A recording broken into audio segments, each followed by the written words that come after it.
आपने धर्म में यह सुना होगा कि स्वर्ग में जाना है तो क्या करना है? पुण्य करना होगा, सुना है ना? और नरक में जाना है तो क्या करना है? बोले पाप करना होगा। लेकिन मोक्ष पाना है तो फिर क्या करना है? उत्तर दीजिए। स्वर्ग में जाना है तो पुण्य करना है, नरक में जाना है तो पाप करना है, लेकिन मोक्ष को पाना है तो क्या करना है?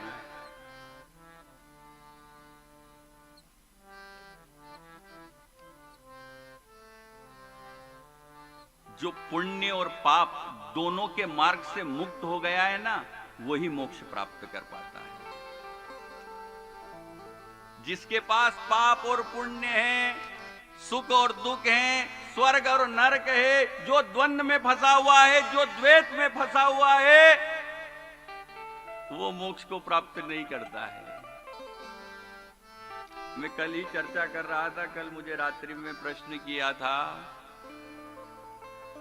आपका किसी का बैंक में खाता हो, है ना, और अब आप चाहते हो कि उस बैंक के खाते को हम बंद करा दें।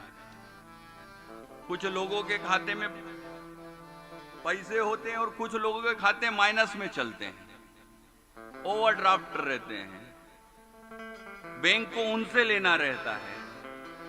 तो अब आप चाहो कि मेरा जो खाता है बैंक में, मैं उसको बंद कराना चाहता हूं, तो आप जाओगे बैंक में कि साहब हमारा ये खाता बंद कर दो।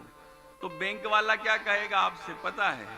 कि यदि आप पे बैंक का निकल रहा है तो पहले वो कहेगा कि पहले जमा कराओ फिर बंद होगा, और यदि आपके पैसे बैंक में रखे हुए हैं तो कहेगा कि पहले आपके सारे पैसे निकाल लो तब खाता बंद होगा। जब तक अकाउंट में पैसा रहता है खाता बंद हो ही नहीं सकता। उसी प्रकार केवल पाप होगा तो आना पड़ेगा ऐसा नहीं है, पुण्य होगा तो भी आना पड़ेगा।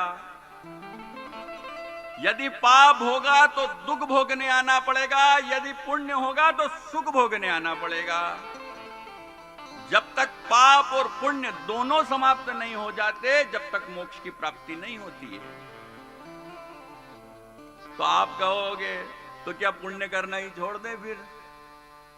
यदि मोक्ष मिलेगा ही नहीं तो फिर पुण्य करना ही क्यों? जब बारंबार आना ही है तो फिर पुण्य क्यों करें? पुण्य करो। जब पुण्य करो तो धर्म यह कहता है पुण्य करने के बाद उसका फल प्राप्त करने की इच्छा मत रखो। जैसे ही कोई सत्कर्म किया, कोई धर्म किया, कोई यज्ञ किया, कोई अनुष्ठान किया, कोई अभिषेक किया, हम क्या कहते हैं उस अभिषेक को, उस पूजन को करने के बाद, भगवान मेरी ये इच्छा पूरी हो जाए, तो चक्कर ही लगाते रहोगे। फिर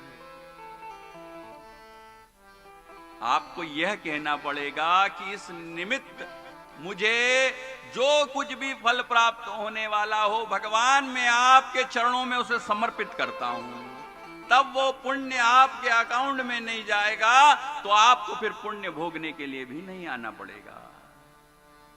तो जिसके पास दो नहीं बचे हैं, जो एक हो गया है, वो योगी है।